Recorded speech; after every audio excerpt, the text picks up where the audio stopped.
Bahamas Boxing Commission has been promoting professional Bahamian boxers for decades. While the sport has lost some momentum, the commission is hopeful that boxing can be revived. Tonight, the commission is honoring two athletes that have helped put the Bahamas on the international stage for boxing.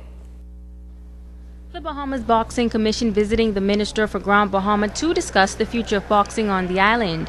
While both entities agree that reviving the industry in the future will require some work, the commission first honored two outstanding athletes of the past. We have traveled here today to ensure that we make a presentation to a stalwart referee of the past years, a boxer himself, a boxing agent for many fighters in the past. That is my fraternity brother, Nelson Chipman. He is one of our foremost referee of the past. I also like to take this opportunity to congratulate Mr. Wilfred Battling Douglas. I realize that you've been in Grand Bahama for the past 45 years, and we really appreciate your contribution to the sport of boxing. And many people didn't really know, but for about 12 years, you were the welterweight champion of the Bahamas. And middleweight. The honorees have been boxing for decades and say they are very happy about being recognized, but wish to see boxing revived once again. I've been around boxing for 74 years, from the time of our first heavyweight champion, the famous Rufus George. I boxed as a teenager at Grandstown at the age of 14 for Charlie Major.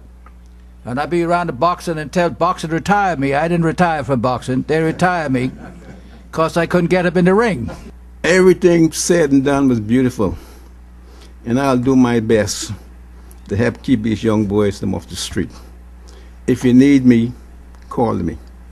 Members of the commission say they are excited to be working along with Minister Darville to attract more young persons to the sport of boxing.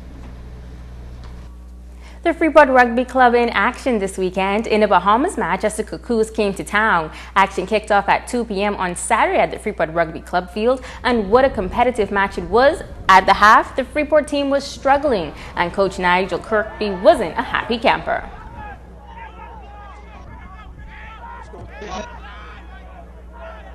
Second half, we just got to start off like we did in the first half. We've got to control the ball. Cuckoos are a strong team, but we've been working on how to counter that attacking play by their stronger players. And then the reorganization in the second and third phase of the ball is where we've really got to sort of tighten the game up, not allow their players to run through the gaps. If we can close those gaps off and put them down in the big tackles, then we're going to keep this game. It's all about control now and making sure we follow the game plan. Freeport team won the game 36-24. While it turned out to be a good win for Kirkby, but he says he chalks it up to an exhibition game. Towards the end of our season, so this is more of a consolation game than anything. We're going to be going into the playoffs in 2 weeks' time, so that's what we're aiming to work on, and this is a game that we're consolidating our skills and tactics to get to that point. The Derek Nesbitt Bonnie based in Grand Bahama High School basketball championships over the weekend. The BMES Warriors won the boys under 17 title with the 36-24 win over the Tabernacle Falcons. The Warriors, Keon Farrington, scored 11 points and named the MVP. Raymond Smith led the Falcons with 10 points. The junior boys title went to the Tabernacle Falcons, defeating the Jack Haywood Wildcats 23-21. Michael Williams is the series MVP.